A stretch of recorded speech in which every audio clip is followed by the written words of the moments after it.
Okay, everybody, welcome back. So as you'll recall, we were talking about aggregate supply, aggregate demand. This is a model that is giving us two things.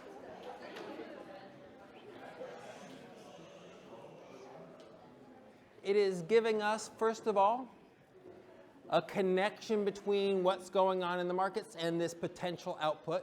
So we won't be magically able to create infinite amount of output just by increasing government spending or decreasing the interest rate over and over again. That's nice. And it's giving us a connection between the short run and the long run. So we can see there's something that happens while prices have trouble adjusting, and then there's something that happens as prices adjust. Right. Okay. See if this follows me. Does it? Yes. Happy days. Okay.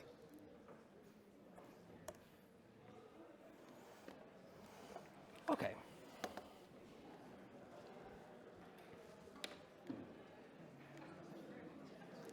Okay, so we have a situation like this. So we're going to be, I'll go through what we did last time as well, just to, because it's a fairly straightforward model. What you've seen is basically what's there, but it's a little weird for students when they're first coming to it. I want to do it a few times so you can see what's going on.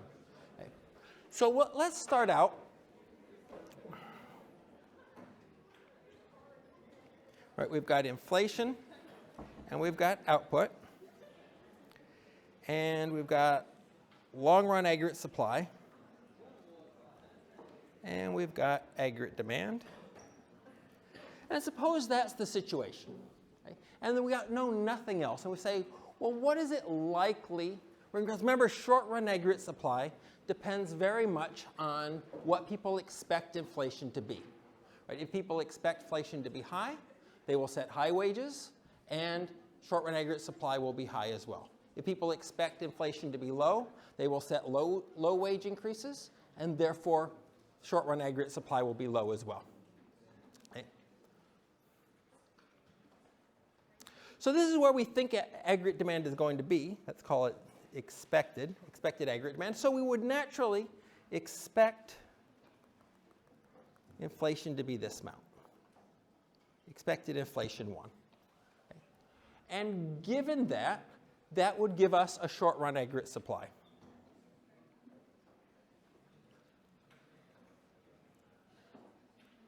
Short-run aggregate supply. How do I know to draw it there? Well, we know that given this level of expected inflation, that people are going to set their wages when they get going this negotiating with their employer and the employees negotiating together. Everyone expects this level of inflation. And so the level of wage increases are going to be on average this pi 1. Right? And so if turns out that we get the inflation that we expected, everything is normal. Everybody's real wage is exactly what they expected it to be. Everything is normal. We'll get the normal level of output. So if actual inflation ends up being up here, then we'll get the normal level of output. If inflation is higher than that, then the firm's prices will have gone up by more than wages have, and so firms will find us cheap, and they will hire more workers, and therefore we'll get more output. If inflation is lower than that, then firms are going to find us expensive. Our wages went up by 10%. Their price of their products only went up by 5%. They will produce less stuff. They'll get rid of people when they can. They won't make them work weekends. They'll try to cut back on hours, etc. Right? Okay. So that's our situation. Short-run aggregate supply 1. But suppose, for whatever reason, aggregate demand was not as high as we expected. This is called a demand shock. We expected one thing, but then we were shocked and we got something else. We can have, in general, two types of shocks. We can have a demand shock and we can have a supply shock. We are not going to be doing supply shocks in this class, not because they're unimportant, but because this is not a really useful, it's a useful way to analyze supply shocks, but it's a confusing way to analyze supply shocks. Because if something happens on the supply side, you would need to know whether it's a long-run supply shock or a short-run supply shock, because we got the two supplies, right? We got the short-run supply, we got the long-run supply. And rather than getting into that can of worms, there are better models to deal with supply shock. So we're going to leave it be. Okay? But we can have demand shocks. Right? We could have expected everything to be fine. We set our wages, and then everyone gets pessimistic about the future, and they cut back on their consumption. Right? The autonomous consumption goes down, and our actual aggregate demand, let me draw it way back here.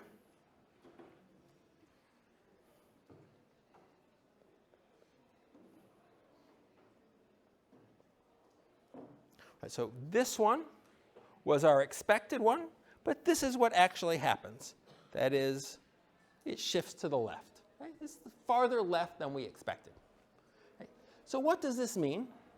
This means that initially, we're going to be at the point where aggregate supply is equal to aggregate demand. So initially, our actual inflation is going to be this, and our actual output is going to be that. And of course, this is Y star here. Which means that this distance here, if I switch colors, maybe that'd be helpful. This distance here is an output gap.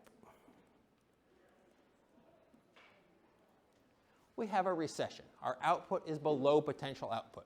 And this is because we expected a lot of inflation, but consumption was low. And so there wasn't as much demand as we thought, and inflation is lower than we expected. Inflation is lower than expected because at that old level of inflation, at the expected level of inflation, people would produce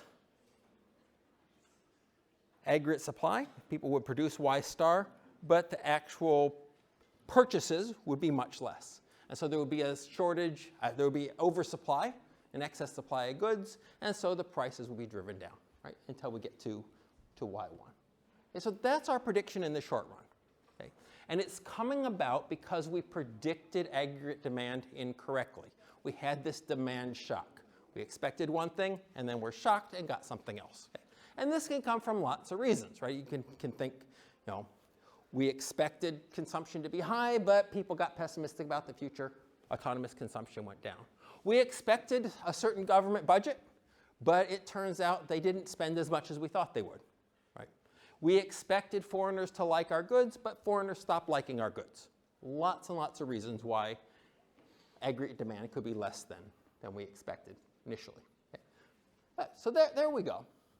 And then we've got, so that's our initial thing, right? Aggregate demand is low, we get this low level of inflation, and we get this low level of output. Okay? It's useful at this stage to talk about who got helped and who got hurt by this situation, right? Just to sort of give you an idea of what's going on. So our wage increases were pi 1, and the actual inflation, pi expected 1, and our actual level of inflation, our product prices went up by pi. So they were expecting, say, a 10% increase in prices, but they only got 5%. So firms are finding us very expensive. So all the firms that produce final goods and services are going to be hurt. Right? Workers, on the other hand, sort of fall into two groups. If you kept your job, then your wages went up by 10%, prices only went up by 5%, you're better off. As a worker who still has a job, you're better off, right?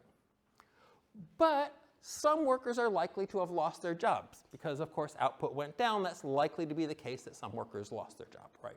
And so those workers who lost their job are, of course, worse off. Okay? Same thing with firms. Firms who are selling an intermediate good, again, they had these short-term contracts. If they're still able to sell their goods, they're better off. But if they're not able to sell their goods, they're worse off. Okay? And this, by the way, is something that had happened in the recession. In 2008, we have a friend who's in the construction industry. She's an engineer, and her job is to basically force the people who hired them to pay them, so documenting all the stuff that actually got done. And as an engineer, the construction industry was devastated. And so if she lost her job, she would have been really hurt. But because she was in payments, and she's very good at her job, she kept her job throughout the entire time. So she actually got rich during the recession. Like loads of money came in because she always had a job, and yet the prices didn't go up by as much as her. Now, I'm not sure she was better off because she was always worried that she was going to lose her job, and so that was extremely stressful. But in terms of financially, she was better off, right? And that's what we get here. Okay. Questions about who's better off, who's worse off? Okay, and then we have what happens next. And what happens next is literally kind of anything because it depends on what expectations are next, right? What happens is this goes along like this until it's time to renegotiate the contracts. So maybe that's a year, maybe that's 6 months, maybe that's endogenous, depending on how long the recession, how deep the recession is. Maybe on a mild recession, it happens in a year or two. Maybe if it's a really dramatic recession, it happens more quickly. Right? But at some point, it's going to be time to renegotiate the contracts, in which case everybody has to come up with a new level of expected inflation. Now, in this model, we're going to pretend like everybody comes up with the same one, so there's no conflict there. That, of course, is unrealistic. In real life, everyone's got their own thing going on in their head. But for the purposes of this model, let's pretend like everyone comes up with the same one. Still doesn't tell us which one they come up with, though, right? And it really depends on the situation. It depends, for example, on why that aggregate demand shifted in the first place from what we expected, right? It could be that we kind of think it was a one-time thing, right? It was, pandemic swept the globe, now it's over. We think everything's going to go back to normal, in which case we might go back to pi 1 expected as our new expected inflation. Okay? That's plausible. And in which case, if that's actually true, we might go right back to long-run equilibrium at this point here. That's entirely plausible. Okay. But let's suppose that nobody thinks things are going back. Okay. And it can be different in each recession, right? So it really depends on expectations, and that's going to be the major subject of next year's intermediate macro courses. How do we deal with these expectations? How do we understand expectations? But suppose for a minute that we think that things are going to stay this way. The aggregate demand is going to stay where it's at. Okay? We just think that's the case. Okay. In which case, all of this becomes irrelevant. That's irrelevant. That's irrelevant. That's bygones. Right? Now we're wondering what happens next. And one way to think about this, and the way we'll initially think about this, is with adaptive expectations, that everybody thinks tomorrow is going to be just like today. Okay? That's obviously, people can be more sophisticated than that. It's not clear whether in reality they are or not. It could depend on the situation. But for a moment, suppose that we have that. Okay? In that case, let me change to a new color here. For the next time period, I will use blue. I think I will use blue. In that case, no, I won't use blue. You can't tell the difference. Can you tell the difference? Can you see that? That's a different color? No, you can't. Okay, I won't use blue. Blue is unhelpful. I will use green. Is green helpful? Yeah, that's more clear, right? People with me? Okay. So this will be our new expected level of inflation. Okay.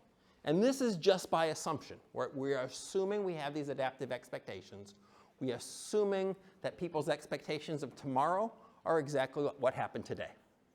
Okay. Hey, well, if that's the case, they're going to negotiate wages based on that level of inflation. Say it's 5%. They're going to think pi 2 expected is 5%. They're going to get 5% wage increases. Employers want to pay them nothing. They want €1 million per hour. They're going to negotiate to 5% wage increases on average throughout the economy.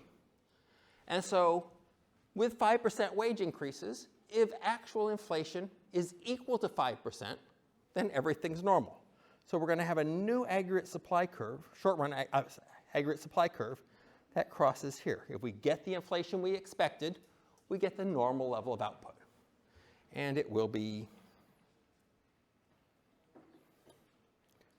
short-run aggregate supply 2. Okay. Just based on that expected level of inflation that we assumed. Okay. And so now what happens? Well, again, we're always in the short run. This long run thing is a nice sort of notionally in the distant future, 1,000 years from now, we might end up there. But we are always in the short run. We're always on the short run aggregate supply curve.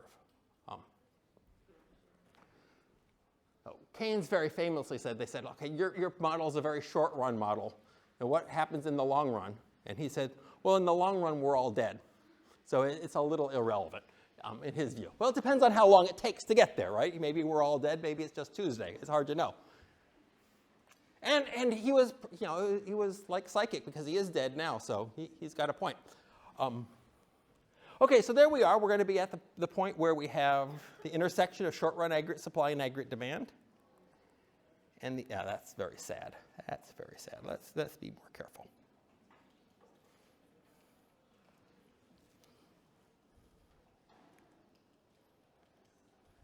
And so this becomes inflation 2, the actual inflation that we get, lower than what we expected, and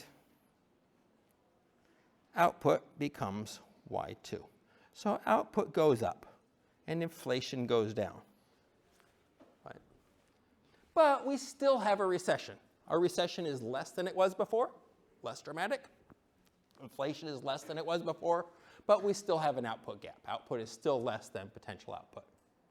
Right? And we can continue this. If I switch over to red, say, well, that's what happened. We had a recession. Again, final goods manufacturers or producers, they are hurt, right? Because they're giving this 5% wage increase, this one here, and their price of their product only went up by 3%. So their costs in real terms have gone up, and that hurts them. And so final goods producers are less well off. And if you kept your job, you're better off because you got a wage increase equal to this 5%, but the price of the product you're buying only went up by 3%. But of course, not everybody has a job because we still have this output gap. Okay? So the recession got less bad, but it is still there. Okay? And then for period 3, we can do it one more time. Doing it in red, we'll say the expected inflation in period 3 is equal to the actual inflation we got in period 2. Okay. Again, this is just an assumption. So if we get that actual inflation, everything is normal. If our actual inflation is equal to that expected inflation, everything is normal, and we get the normal level of output. And so our new short-run aggregate supply looks something like that. Crossing Y star at the point where actual inflation is equal to expected inflation. Okay? And of course, we are always going to be at short-run aggregate supply and aggregate demand. And so we're going to end up with this level of output and this level of actual inflation. Okay? And as long as the output that we're getting is, as long as the output that we're getting is below potential output, we are always missing, our inflation expectations are higher than our actual inflation, right? And so we're going to keep moving in this direction until eventually the short-run aggregate supply crosses very, very close to here. Okay? And our recession will disappear on its own. Okay? So recessions are self-correcting. If you go into a recession in this model and lots of other models, we will eventually come out of the recession. Okay? Now, one very important question here is, like, how long does this take? Because we have this recession going on for 1, 2, 3, and more periods. How long is a period? How unemployed are people during this time? How horrible is it during this recession? If this recession disappears really quickly, maybe we should leave well enough alone and just let it correct itself. But if it's going to be dragging on for 15, 20 years, that's a whole other kettle of fish, and maybe we should do something about it. And in fact, we can do something about it because, of course, aggregate demand is equal to C plus I plus G plus net exports. Right? And we know that if we increase G, that's going to shift aggregate demand to the right. If we lower the interest rate, we print money, lower the nominal interest rate, hopefully that lowers the real interest rate, increases investment, that will shift the curve to the right. So one of the things we could do is we could say, like, after period 1, like period one sucks, and we think that this is going to take ages and ages and ages to happen, and we're going to be in a recession for 15 years, like, as it slowly works its way down, maybe we could just increase government spending or increase the money supply and shift that aggregate demand back up and get rid of the recession more quickly. Okay, so people that think we should have activist policy are really thinking that this adjustment is probably slow and painful. Okay? And people who think that we shouldn't have activist policy think that if we just leave well enough alone, this is going to correct itself. And if we start increasing government spending and increasing the money supply, first of all, these things take a while to act, so we're likely to overshoot, and then we have a whole other set of problems, which we'll do on our next graph, well, 2 graphs from now. Okay? And so if we just let things correct themselves, they would correct themselves fairly quickly and fairly painlessly. But if we try to take activist policy, we're bound to screw it up. Okay? Milton Friedman famously said that all these policies have a long and variable lag. That is, you do the policy, you don't really know the effect of the policy, it's going to take a while, but you can't even say it's going to take a year. Maybe it's going to take a year, maybe it's going to take 3 years, you don't know. So you never know what the effect of the policy action you did is. And so you do the policy, you wait around for 6 months, it seems like it's not working. Okay, we increase government spending some more, we increase some more, and then all of a sudden you've way overshooted because you didn't see what's coming up.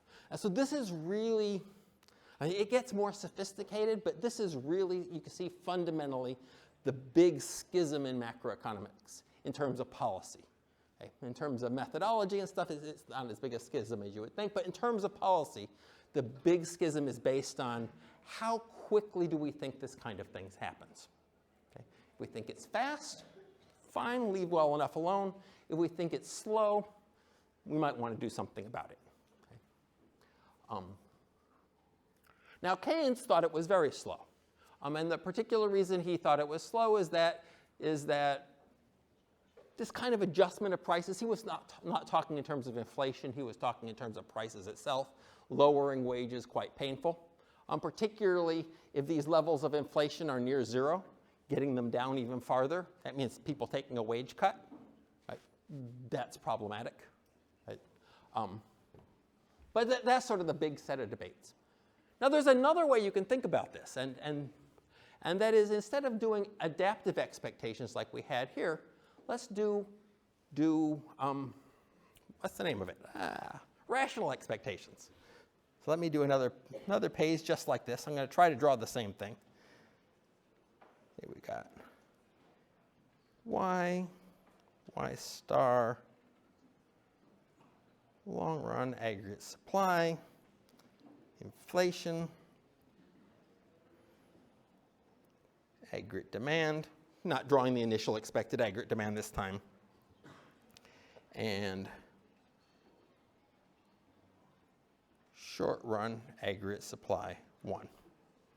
Okay, so here's our initial level of inflation, inflation 1. Here's our initial level of output, y1. And of course we have the recession. So this is just our initial step. Okay? And again, let's assume that people think that aggregate demand is not going to go back. They could think so, right? That's a reasonable thing to think depending on the circumstances, but let's think that they think aggregate demand is going to stay where it is. Okay?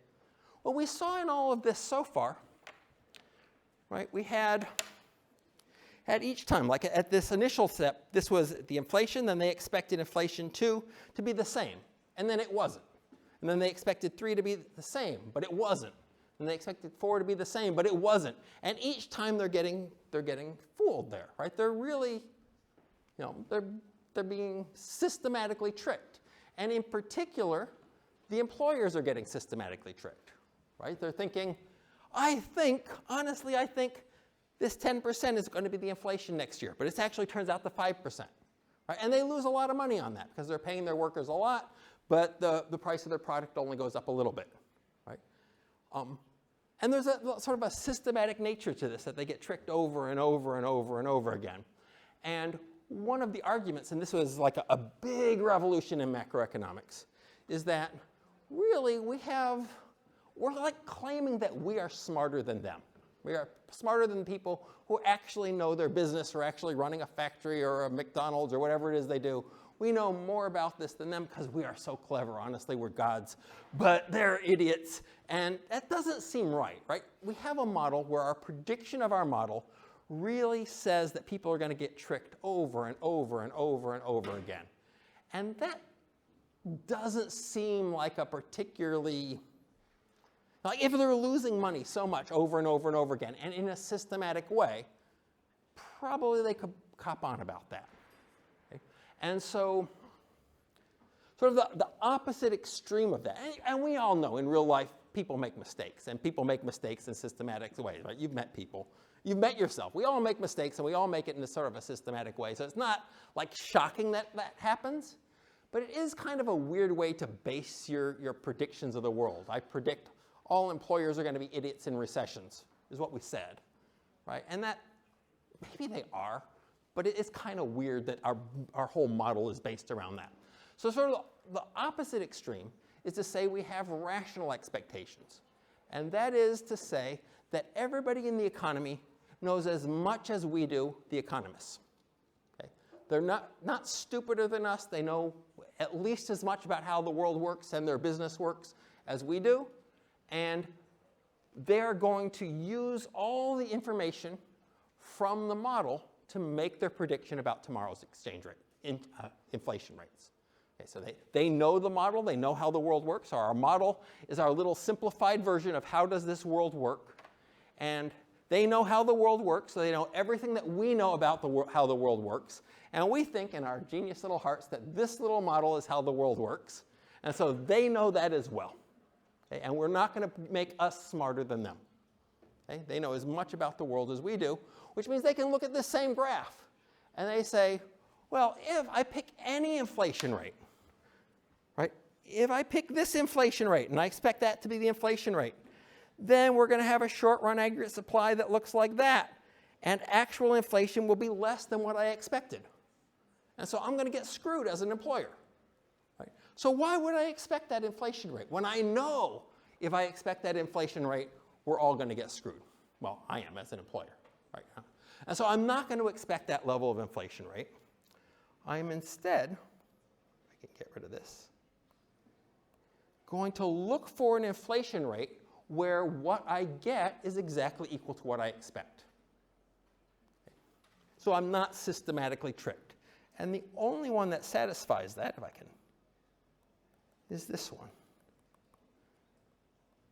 Pi expected 2 with rational expectations.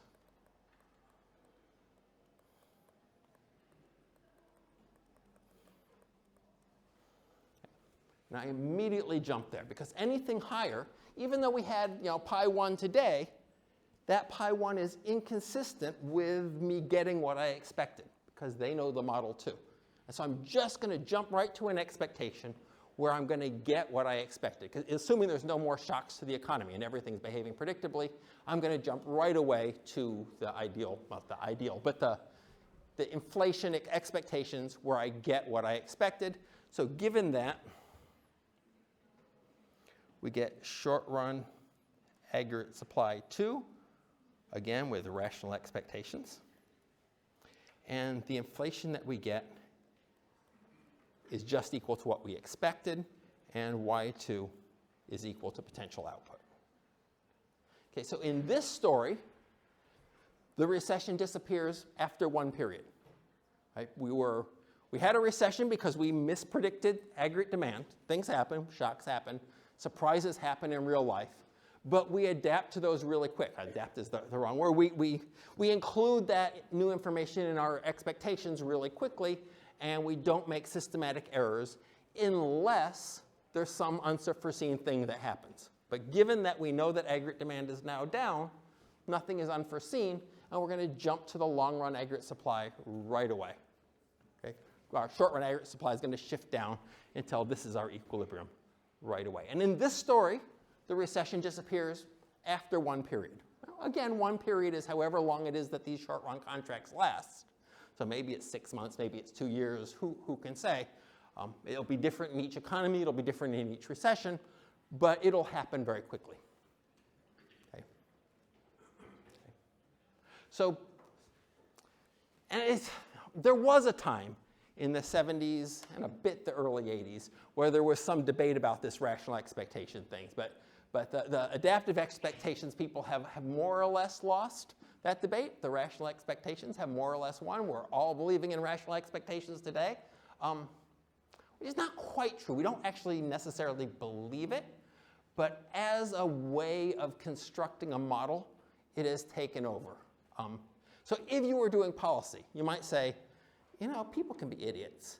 And in practice, I want an idiot equation there that captures the idiotness of people, because I really want to match the real life idiocy of people so that I can do my policy predictions. And so adaptive expectations still shows up there.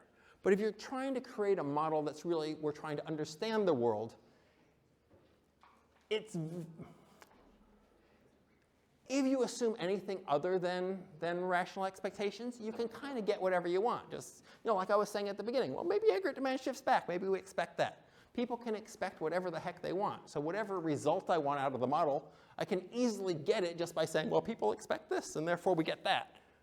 But we really want to know, why do people expect what they do, right? Because expectations of the future are going to be super critical for pretty much everything that we do in macroeconomics. And you can see it's shown up lightly, but consistently throughout the course, right? We've talked about, are people pessimistic about the future? In which case autonomous consumption is low because they need to save for these bad times ahead.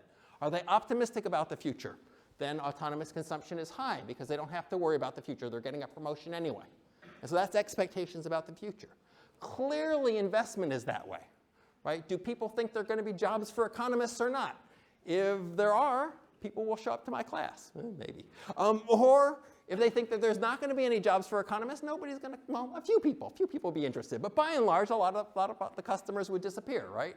The investment people do in their education depends on their expectations of the future. And all kinds of investment markets are, of course, forward-looking. Should I buy a house? Well, it really depends partly on, you know, how much you want a house, but also on, do you think prices of housings will go up or down? Right? If it's going up, then you buy a big house. If it's going down, maybe you rent for a while. Right? And so all kinds of purchases depend on expectations of the future. And so we really, fundamentally, macroeconomics ends up being a study of where do these expectations come from. Okay? And when we do a story about where these expectations come from, we don't want to be like picking expectations just out of a hat to get whatever result we want. We want some kind of discipline on the economist to say, we're not fundamentally smarter than anybody else. They know at least as much about their business as we do. And so we're going to be looking at rational expectations as our usual baseline of how to think about expectations. That is, when we have a story about how the economy works, people's expectations should be consistent with that story. They shouldn't just be picking any old random expectations. They should have some kind of expectations of the future that are consistent with how that world works, which is the model itself. So our expectations should be consistent with the model. That doesn't mean that everyone's always going to get it right? Because things come up. Like we may have randomness in the model, like we have COVID or whatever, and we thought one thing today, but between when we made our contracts and now, things have happened. And so we might be wrong about our expectations. But we should be using all the available information. We should be using all the information on how the world works, which means we should be using all the information of the model when making our predictions, our expectations. Okay. Now, that makes it sound like these adaptive expectations things are a bit ridiculous, and I just went through it for no reason, which, according to your economic point of view, some people would argue that that's true. Some people would say, particularly some Nobel Prize winners at Chicago, would say that this is all rubbish. But some Nobel Prize winners at Harvard would say, no, it's good, you're good, Ivan. So, and I don't care what, yeah. According to this model, we can see like the money supply and government expenditure that will bring increase in output, which drops the inflation. And so, government spending, we would shift aggregate demand to the right? If we increase government spending or increase money supply, we shift aggregate demand to the right. Contrary to this story, Milton Friedman was argued like money supply, government expenditure actually create the inflation. Yes, and it would. It's It would. extreme. So how is that happen? So let me do another graph just for this, right? This is a nice comment for this situation here. So we got Y, we got long run aggregate supply, we've got aggregate demand, and we've got short run aggregate supply 1. And in this situation, this is our level of inflation, right? This is what we were to begin with. Now suppose rather than waiting for all this to work out, the government increased government spending or they increase the money supply, or both, right? So G goes up or money supply goes up, which lowers the nominal interest rate, which hopefully lowers the real interest rate, which hopefully increases investment. A crazy chain of events, right? Either way, what's going to happen there is this is going to shift aggregate demand out. This will be our new one. This shifts it to the right by our increase in government spending or investment, right? And so then we would have a new equilibrium, if assuming we didn't change expectations, like we're still in the same fixed contracts. Then our new equilibrium would be here, right, if they shift out this aggregate demand. So it would, in fact, result in more inflation in this story. Okay? We will come next class, maybe the class after, to a more sort of Milton Friedman-esque representation of. Is that related to short run and long run, or is just the previous slide was purely related to the short run? Or probably he was talking about the long run. Yeah. So in this case, because we're in a recession, our long run sort of aggregate supply, if we go back to 1, our sort of where we're going to end up is way down here. So our inflation rate, this is sort of our initial what we expected, way up here, and our long run is going to be lower level of inflation because we're in a recession. We're going to do in just a second a whole other set of graphs for a boom, and we're going to see in the long run you end up with way higher inflation, right? And that sort of accommodating a boom. Booms start out with a little bit of inflation, and then it gets more and more and more and more. But here, because we're in a recession, inflation slowly adjusts downward. Okay? And that's the self-correcting mechanism in the economy, is inflation adjusting downward. One other thing I want to say here is that we said that in rational expectations, we're going to jump immediately to here. As soon as we renegotiate our contracts, we're good to go. We're all the way down there. That's probably not true in reality. Right? And it's probably not true because it's not just, like if all of the contracts came due on the same day and we renegotiated on the same day, rational expectations would have us jumping to there, which is the way we've been saying it so far.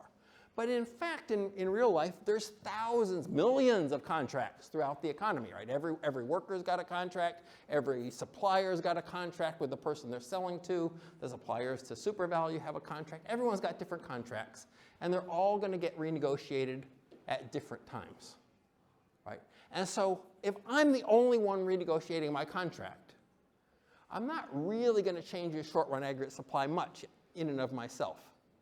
In which case, if I was the only one renegotiating my contract, I would really still expect short-run aggregate supply to be the same, right? And so I would expect this level of inflation. And so I wouldn't actually change my inflation rate, my inflation expectations at all. It would be very much like adaptive expectations, as I just sort of say, well, tomorrow's going to be like today, at least for me.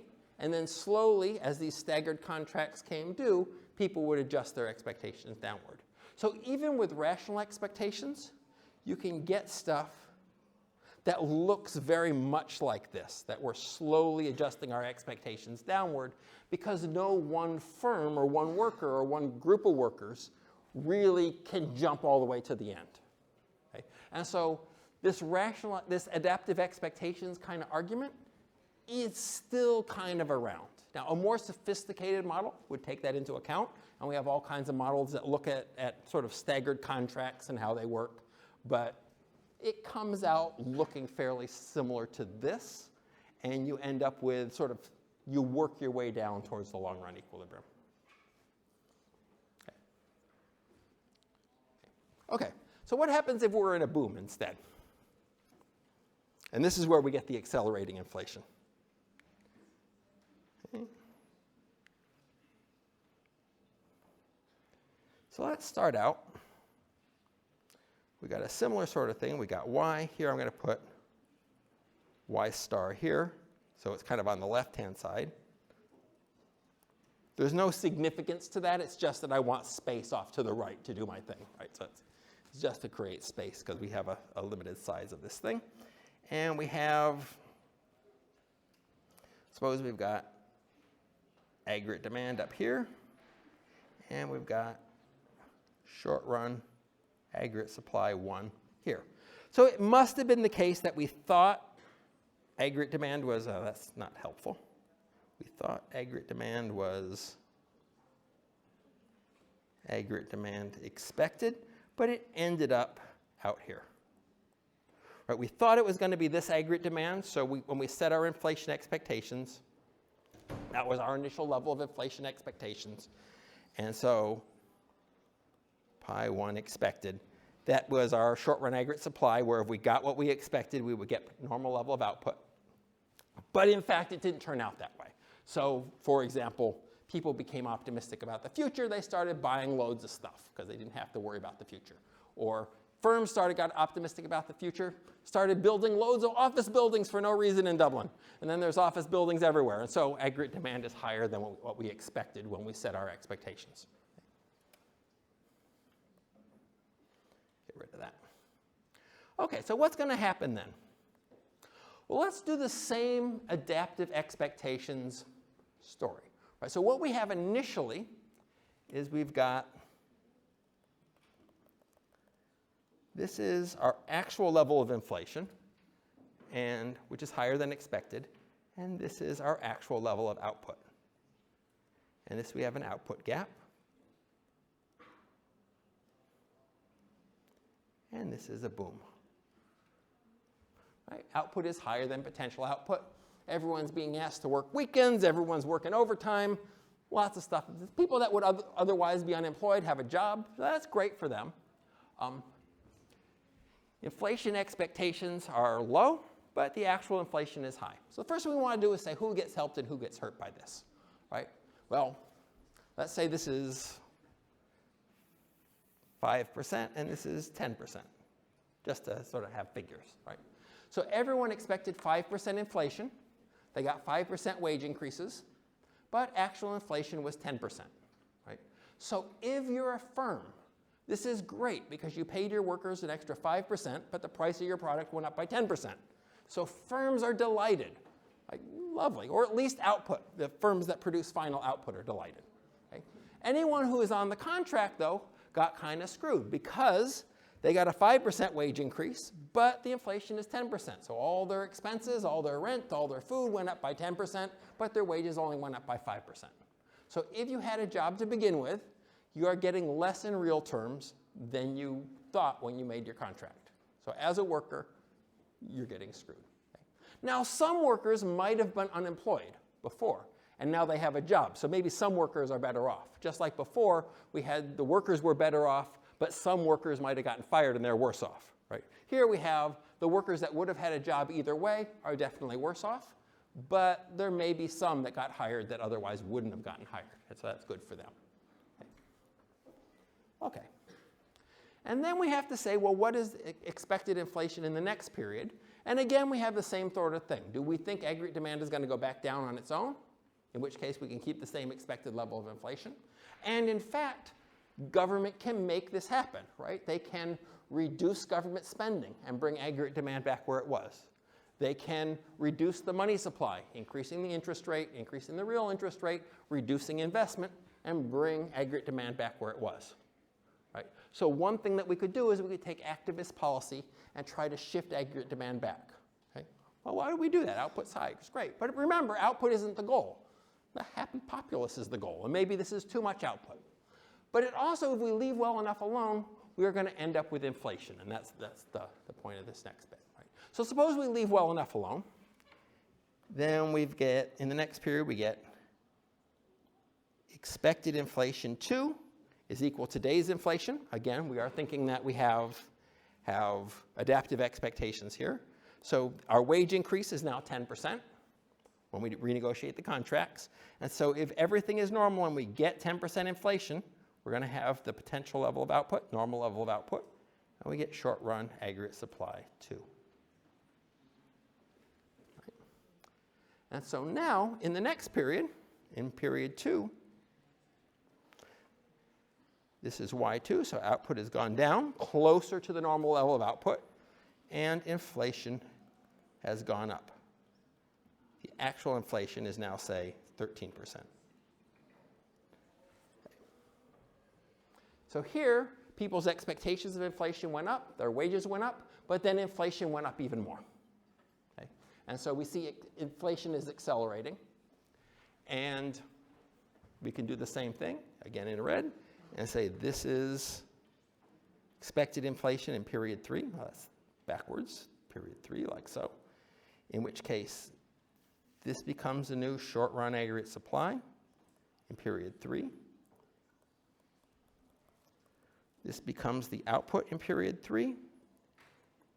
And this becomes the inflation in period 3. And it's the same thing. This curve is going to shift up, shift up, shift up until the boom takes care of itself, right? So again, the economy is going to be self-correcting. We have a boom, output is above potential output, and eventually that's all going to be converted into inflation. So we're going to have acceleration of inflation. This would be Friedman's thing, partly Friedman's thing. Not the way he would phrase it, but it comes to the same thing from my point of view. And so we're going to shift our short-run aggregate supply up, up, up until it goes to the point where we're back on long-run aggregate supply again. So in the long run, just to draw that, just so you have it in your thing. Yeah, actually, I think I have it here. In the long run. Okay, that is not at all helpful. Here we are. There's our initial thing. And eventually, we're going to go all the way back out. Short-run aggregate supply is going to shift out, up, until actual inflation is equal to what we expected, which means we're on Y star. So if we had literal rational expectations, we would jump here immediately, just jump up. So booms are self-correcting as well, but the cost of letting a boom run its course is that you're going to end up with very high inflation. If we adjusted aggregate demand back down, inflation would be back to well, in this case here, right? We could adjust aggregate demand back down, and that would keep us from getting too much inflation. Right? On the other hand, we wouldn't get the boom, right? We would get rid of the boom. And we would do this if we were doing it by reducing investment. We would do this at the cost of productive capacity in the future, right? Because investment lower means less productive capacity in the future. Okay, I will let you go. Next time we will have a little bit more on this, and then we'll go on to a new chapter.